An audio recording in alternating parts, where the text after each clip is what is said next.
Hola, gracias a todos la gente que nos sigue por redes sociales. Estamos otro día más en nuestro vídeo podcast de cine y queremos darle las gracias aquí a Alejandro Hidalgo sobre todo por aceptar la invitación a nuestro vídeo podcast. Gracias a ti, hermano. Muy emocionado de estar acá y compartir cualquier información que sea útil para nuestros oyentes, bueno, nuestros video oyentes en este caso. Vale, en este caso. Eh, Que Agradecido. sí, sí, lo primero de todo es, Alejandro, lo que me gustaría saber de dónde viene esa pasión tuya por el cine y qué película te marcó, o cineasta o director te marcó para querer dedicarte a esta profesión. Bueno, mira, te comentaba que recuerdo que la primera vez que habré ido al cine tenía como 4 años de edad y si mi memoria no me falla, la película que vi en la gran pantalla, la primera, fue la de Ghostbusters, Los Cazafantasmas, ¿no? Donde aparece este fantasma enorme, la película de Bill Murray, que es increíble, un clásico. Y recuerdo que quedé absolutamente fascinado, ¿no? También en ese momento, cuando estaba muy chiquito, seguía muchas comiquitas, He-Man, los Thundercats, pero no era como cualquier otro niño que sencillamente les gustaba y ya, no, yo me apoderaba de los nombres, jugaba y me hacía de los personajes.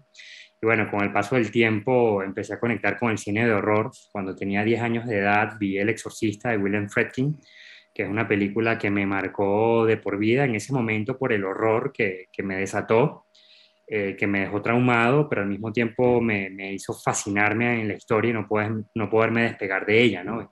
Y a lo largo de los años ha sido una película que he revisitado muchas veces y que he comprobado lo magistral que es, porque después de todo el tiempo no es una película hay películas que envejecen mal y yo no siento que el Exorcista sea una. Yo siento que todavía los efectos especiales son increíbles, la historia, el drama. Y bueno, ya luego con mi crecimiento, pues hubo cineastas contemporáneos y clásicos que fueron como formando mi carrera, ¿no? Pasando por Stanley Kubrick, por Hitchcock, revisitando clásicos. Desde Nosferatu, por ejemplo, a Los Inocentes, The Haunting, a luego películas contemporáneas como El Sexto Sentido y los otros, que creo que fueron dos piezas magistrales que me volaron el cerebro. Y luego, bueno, autores como Christopher Nolan o Guillermo del Toro, que, bueno, son contemporáneos actualmente, pero y James Cameron y Spielberg, por supuesto, con la ciencia ficción y la fantasía, y Peter Jackson con toda la trilogía del Señor de los Anillos. Creo que son películas que tal vez para audiencia cinéfila que llevan mucho tiempo viendo películas les resultan nuevas, pero cuando yo era un adolescente y vi El Señor de los Anillos, pues ahí se me explotó las ganas de contar historias de fantasía, ¿no? Entonces, por ejemplo, El Señor de los Anillos es una película que yo habré visto 10 veces mínimo en una sala de cine. Eh, y son como películas que me dejaron marcado, ¿no? Entonces creo que por ahí van mis tiros. Ok. Y claro, ¿y cómo fueron tus comienzos? ¿Estudiaste cine o aprendiste de manera autodidacta? Autodidacta, 100% autodidacta. Eh, la verdad, yo vengo de Venezuela y en Venezuela no hay muchas escuelas de cine. Eh, por obligación de mis padres empecé a estudiar ingeniería en sistemas y luego renuncié porque no me hallaba allí. Mis padres estaban preocupados y yo quería hacer cine, pero era como comentarlo, ya solamente daba como un poco de pena, porque de qué vas a vivir, aquí no hay industria de eso, pero fui fiel a mí mismo y renuncié, hice muchos talleres de cine, hice 3 cortometrajes muy independientes y lo que trataba de hacer era buscar ayuda de profesionales. Por ejemplo, en ellos conté con directores de fotografía y por lo menos ya empezaba a poner la cámara y a desarrollar una atmósfera, una puesta en escena que obviamente ahorita me daría un poco de vergüenza compartirlo, pero también soy lo que soy gracias a esos trabajos estudiantiles, ¿no? Siempre buscando como que tener la mayor calidad posible.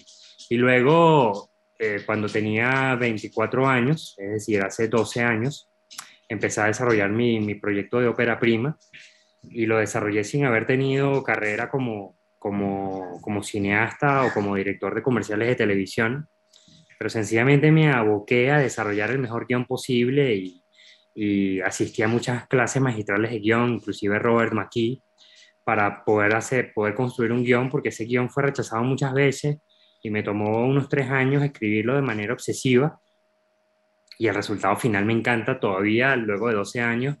Mi ópera prima, creo que lo más potente que tiene es el guión y es el giro que está inspirado en parte de todas estas películas que acabo de mencionarte.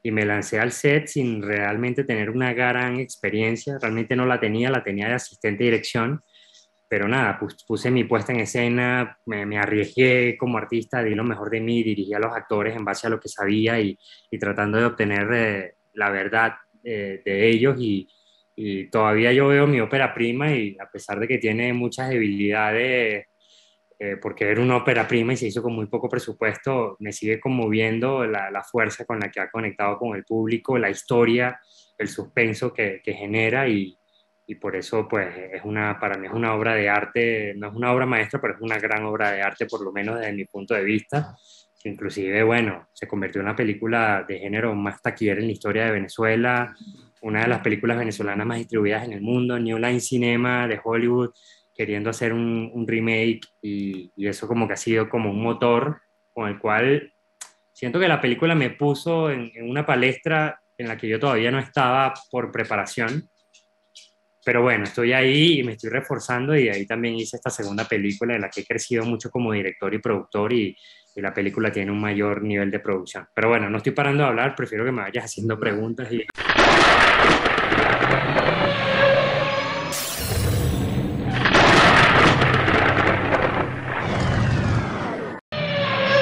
No, no, no pasa nada. Lo que quería preguntarte ahora es, ¿de dónde surge la idea de tu película La caza del fin de los tiempos?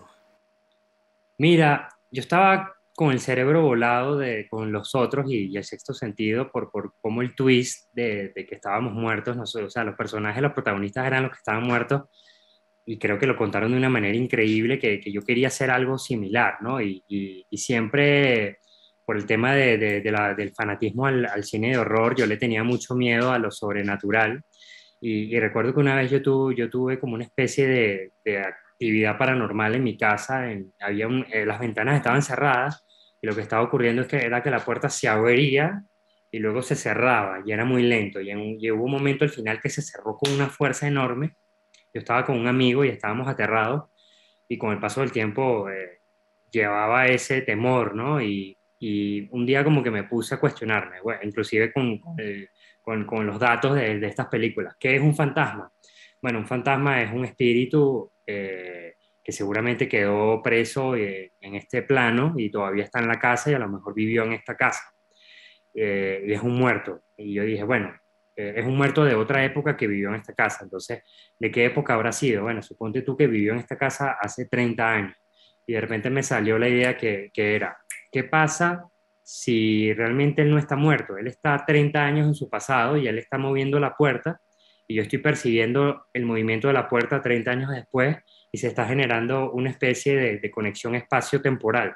Y eso sin saber nada de física cuántica, de muchas teorías que hablan de vórtices espacio-temporales. Y la idea me voló la cabeza y después recuerdo haber visto El Orfanato de Bayona, que por cierto lo conocí en Sitges. Le expresé la admiración que tengo y inclusive le dije que me inspiró mucho su película. Y recuerdo que hay una escena en la que va la vidente Geraldine Chaplin a la casa a hacer ella es la medium y quiere conectar con los espíritus y entonces está el señor, el que no recuerdo el nombre, tal vez Patiño, el que es gordo o obeso que hizo del señor Barriga en la serie El Chavo. Entonces él dice, realmente lo que estamos haciendo acá es que ella se va a conectar y los tiempos se están como sobreponiendo, es como un viaje en el tiempo. Yo dije, nada, ahí la tengo. Y ahí fue donde salió la idea de que la anciana, el fantasma de la vieja que ataca a la protagonista, es ella misma 30 años después y los tiempos se conectaron.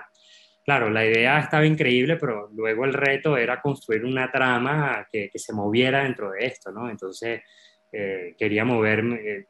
Pasé por miles de guiones que no funcionaban, donde ni siquiera se definía cuál era el protagonista, pero luego ya le di la estructura y era la madre que estaba atravesando las barreras del espacio y el tiempo para evitar una tragedia y tratando de evitarla de alguna manera ella la desencadena.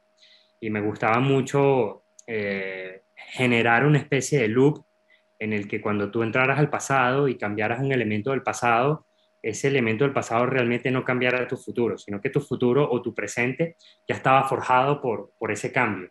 O sea, en ese aspecto me conectaba más con el tema de la paradoja de Terminator. O Ok, sea, en ok. Terminator, si nos preguntamos, ¿cómo nació John Connor por primera vez en la historia? No puedes responderlo porque él es hijo de Kyle Reese y Kyle Reese siempre viene del futuro. Entonces, esa premisa me pareció mucho más atractiva que tal vez la de Volver al Futuro, que también es espectacular, de Zemeckis y es una de mis referencias también máximas. Eh, entonces, a partir de allí como que se generó toda esa historia y la quise sobre todo soportar en la emoción o el sentimiento más puro,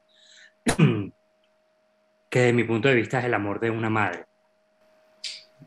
¿Y, y cómo conseguiste financiar su peli? Porque yo imagino que en Venezuela conseguir sacar adelante una película tiene que ser totalmente una heroicidad.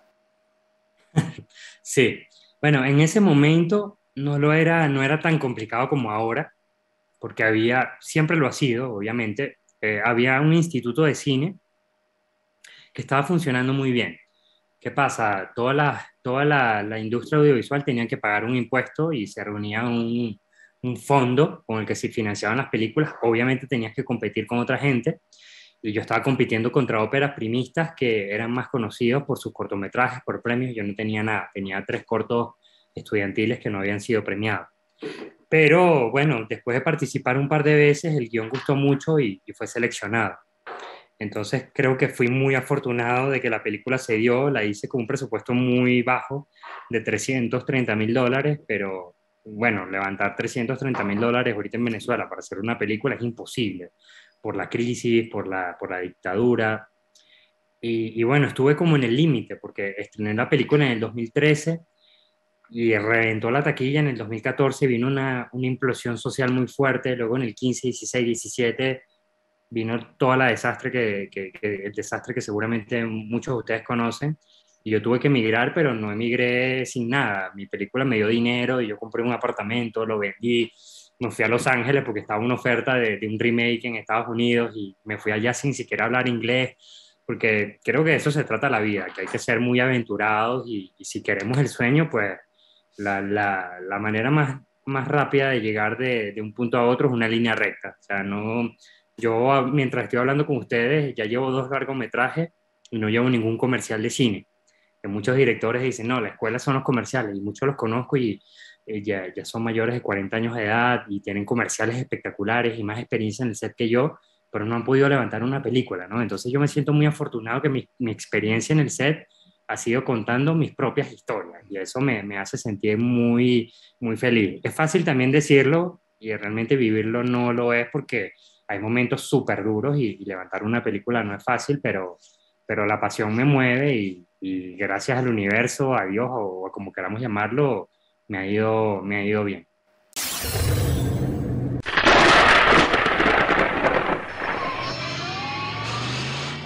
Ok, y de tu película, ¿nos puedo contar un poco cómo fue el proceso, en cuánto tiempo lo rodaste, cuántos fueron los tiempos de la postproducción, del montaje? Cuéntanos un poco. Mira, la preproducción me tomó 8 semanas, el rodaje 7. Eh, el rodaje, bueno, tuvimos una estrella venezolana, Rudy Rodríguez, y creo que una de las mayores complicaciones fue el maquillaje de efectos especiales, que bueno, el resultado final no me fascina, y tomaba mucho tiempo y era complicado porque yo quería dividir el rodaje de la película en 2 facetas, cuando ella era joven y cuando ella era vieja. Pero luego cuando empezamos a darnos cuenta que el maquillaje tomaba tanto tiempo y la desgastaba y le lastimaba un poco la cara, teníamos que alternar entre joven, vieja, y eso también desencadenó un trabajo en el departamento de arte muy pesado porque la casa no tiene el mismo envejecimiento en el pasado que en el presente. Entonces la casa también tenía su propio maquillaje, ¿no? Y eso hizo que fuese muy rudo el trabajo y el replanteamiento del plan de rodaje, ¿no? Y sobre todo saber llevar la continuidad emocional en los actores. O sea, sería mucho más divertido si pudiésemos ir llevando la línea emocional en el tiempo correcto, pero no, aquí saltábamos de ella joven a ella vieja y en situaciones complicadas porque habían viajes en el tiempo. O sea, una escena era ella corriendo por las escaleras y llega y abre la puerta de una habitación. Entonces, esos son todos los planos en esta locación. Entonces, luego yo tenía que llevar como una especie de continuidad emocional en un rompecabezas de viajes en el tiempo. Yo estaba aterrado al momento de llegar al montaje, a la sala de edición, pero cuando empezamos a editar y empezamos a agarrar todo ese desastre de tomas separadas y yo decía, ¿cómo va a funcionar esto? Y le empezamos a dar y empecé a ver la película, ahí yo estaba ya fascinado de que la magia estaba ocurriendo y de que la historia se estaba contando en sus diferentes tiempos y que la línea narrativa tenía coherencia. Entonces, ahí es donde la magia realmente, ahí me tranquilicé mucho y me di cuenta de que la historia estaba funcionando. El maquillaje lo odiaba, para serte honesto, y lloré porque decía, coño, me hubiese gustado tener algo mejor, pero el presupuesto no me dio y tampoco tenía los recursos como para contar con un equipo de efectos visuales que le hiciera rotoscopio o que ayudara a retocar cosas, ¿no? Pero bueno, son cosas de principiante y creo que la película tal como es, con sus debilidades y fortalezas, es perfecta porque lo más importante es la historia, ¿no? Y la gente se conectó mucho y la gente perdonó ese tipo de cosas y ovacionaba igual a la película y a la historia porque creo que cuando hay honestidad en lo que estás contando, ahí es cuando la audiencia reacciona de una manera muy positiva y se deja llevar por el storytelling. Porque imagino que el rodaje no fue totalmente lineal. Fue un No, no, momento rodaste, claro, yo creo que ahí es donde tuvo tú la complicación en el montaje, de que sí, después todo eso exa- uniera. exactamente, exactamente, sí.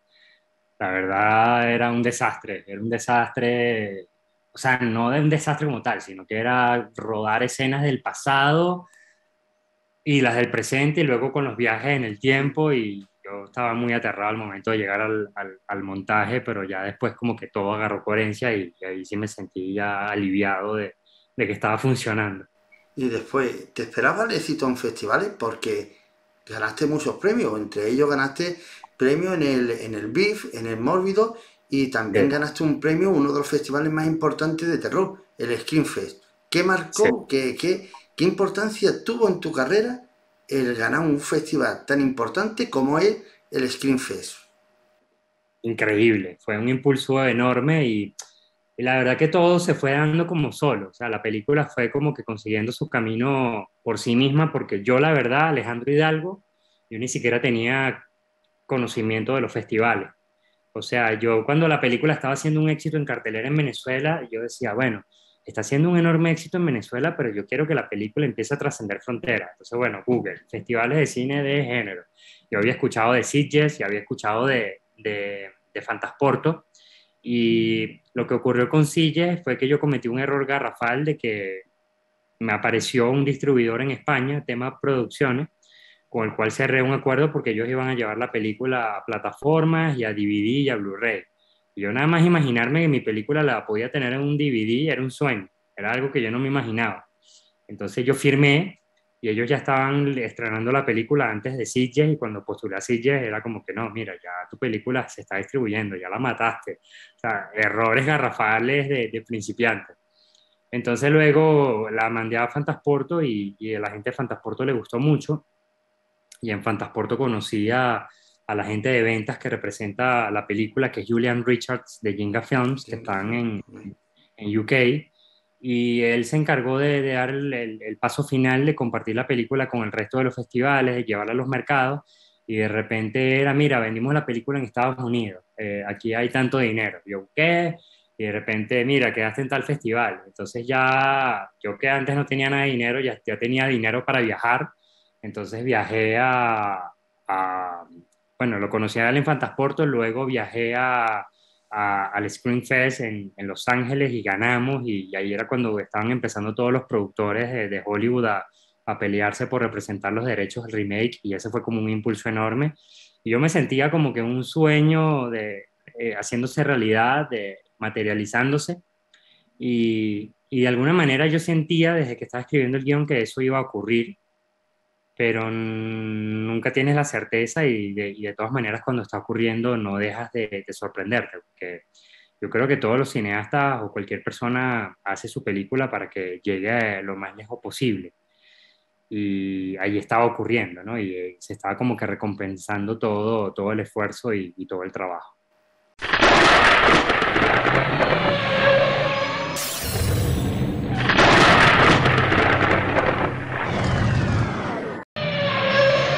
Ok, porque claro, después de conseguir tantos premios, etcétera, te fue fácil encontrar distribución. Es decir, te puedo decir que es muy importante los festivales para la hora de encontrar distribución. Sí, sí, totalmente. Con mi película fue muy sencillo. Tal vez si hubiese sido hablada en inglés, y eso es algo que odio del mercado, pero bueno, una realidad, por lo menos ahora, es que si tienes la película hablada en inglés, los mercados se amplían y pagan más dinero. Pues, esa es una de las razones por las cuales quiero volver a hacer la película y voy a hacer el remake, que es porque quiero primero que, y además la estoy haciendo y poniendo a los protagonistas como latinos en Estados Unidos, porque creo que Estados Unidos está en un momento importante en el que están dándole oportunidad a la inclusión, pero siento que la inclusión se ha basado únicamente en las comunidades afroamericanas y no en los latinos. Entonces quiero meter como historias latinas en el mercado anglosajón y quiero que esta historia hacerla con la esencia hermosa que tiene, quiero hacerla con un mejor valor de producción, con una mejor visión de director, para que ahora pueda atravesar todas las fronteras y tal vez ser un éxito global más pesado, ¿no? Que La Casa fue un éxito internacional indiscutible, pero no tiene la distribución y el peso que tiene una película de blockbuster. Y eso es lo que quiero apostar ahora porque sí, tengo el sueño de entrar en la industria para que mis historias puedan llegar a más público y de esa manera, pues, conmover a mayores audiencias, ¿no? Y tener más recursos para hacerlas con un mayor valor de producción, con mejores efectos visuales, con actores más reconocidos. Es un sueño en el que estoy trabajando. Ok, y después surgió un remake, creo que es un remake en Hong Kong de La Casa del Fin de los Tiempos. Ea, es Cuéntanos, bien, claro, es que lo he visto en IMDb y digo yo, ¿cómo has conseguido hacer un remake de tu película en Hong Kong? bueno, a mí sencillamente mi agente me dijo, mira, hay una compañía de producción coreana, esto fue antes de firmar acuerdo para el americano, para el estadounidense. Hay una compañía norteamericana, y si la hacen, nos van a pagar. Y yo dije, dale. Y de repente, claro, los productores en ese aspecto no actuaron bien, porque un día yo sencillamente me metí a Twitter en mayo del 2017 y veo el tráiler de una película, La Casa del Desaparecido, porque ellos le pusieron en inglés The House of the Disappeared. Cuando veo el fucking trailer, y disculpen la grosería, digo, mierda, ¿qué es esto? Esto es un plagio. De repente recordé el acuerdo que habíamos hecho.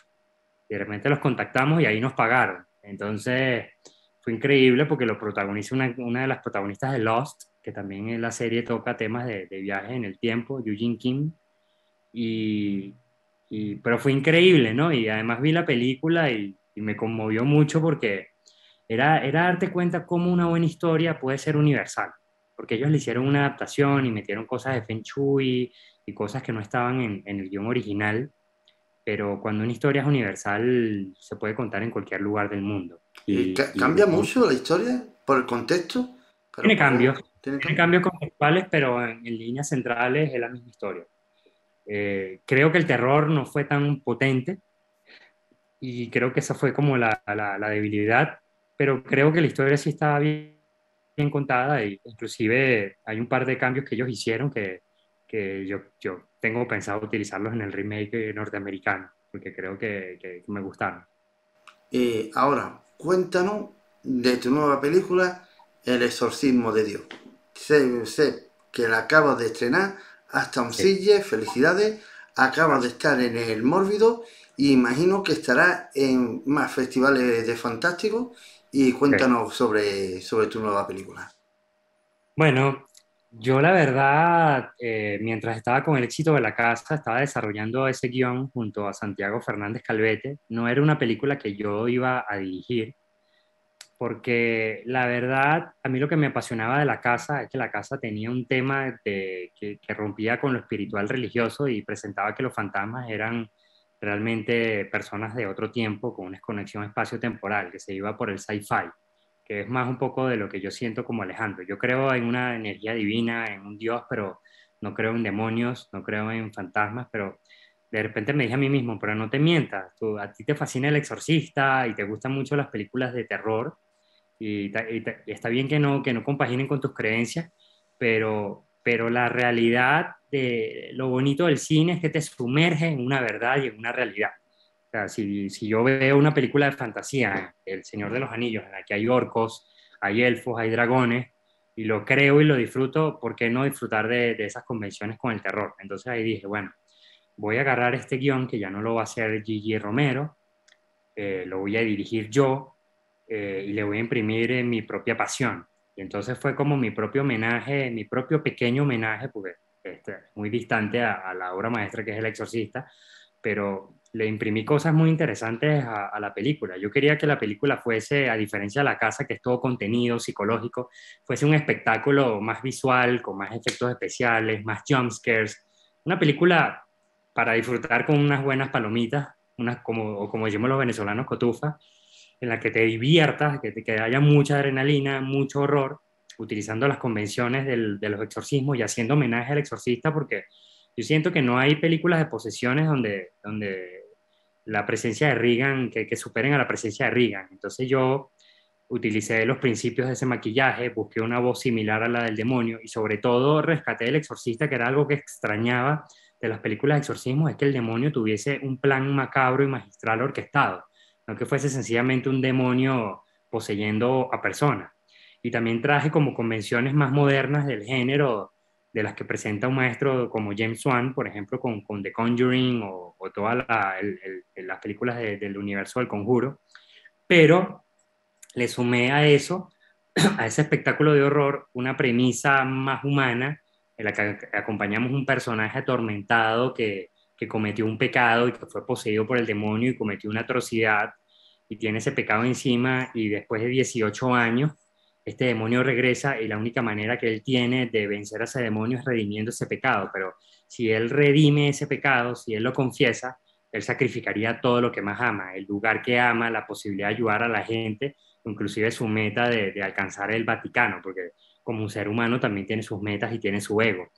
Entonces la película tiene como cosas retorcidas, se profundiza en un dilema humano, y para mí las historias más potentes son aquellas en las que los personajes tienen un dilema en el que tienen que elegir entre dos opciones para tomar una decisión, la decisión más final la decisión más difícil de su vida, y esa decisión cuando la toman y ya es irreversible, revela su verdadera naturaleza humana. Entonces creo que de ahí nace el exorcismo de Dios, que por una capa es toda una montaña rusa, un roller coaster de terror, pero por otro lado es una historia que profundiza en la pesadilla, en el dilema y en la culpa de un personaje, es decir, se adentra en un drama humano. Y la verdad estoy muy contento del resultado porque tiene un valor de producción que supera muchísimo a La Casa. Yo crecí muchísimo como director y la película es muy divertida y no se toma tan en serio.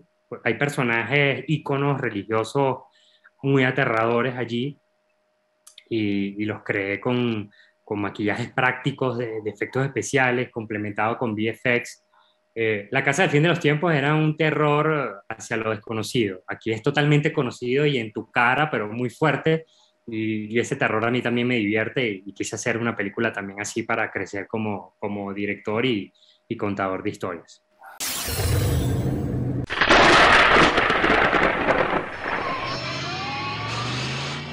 Porque después es decir, a la hora de hacer el remake y querer venderlo en Estados Unidos, yo creo que es muy importante tener un representante. Cuéntanos de la importancia que es tener un representante en Estados Unidos.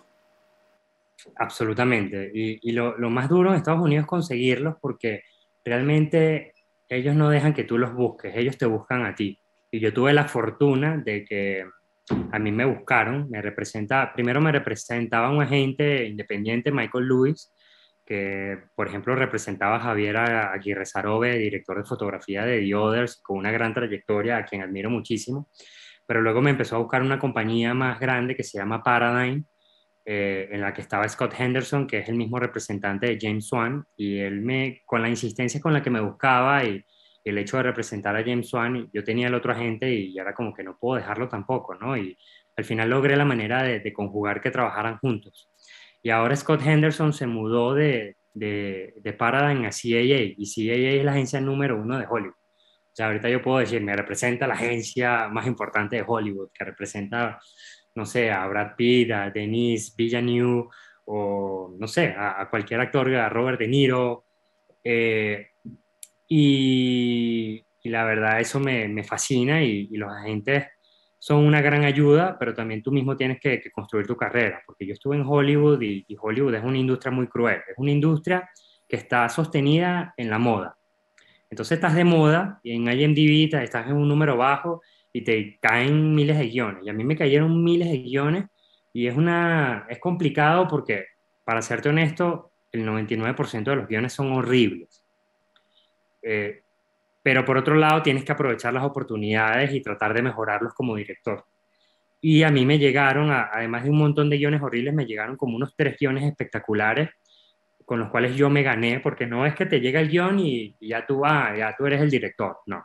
Tú tienes que ir y reunirte con los productores se reúnen con 50 directores y deciden cuál es el que les presenta la mejor visión. Y yo me gané 3 proyectos increíbles que estábamos a punto de empezar la preproducción y se cayeron.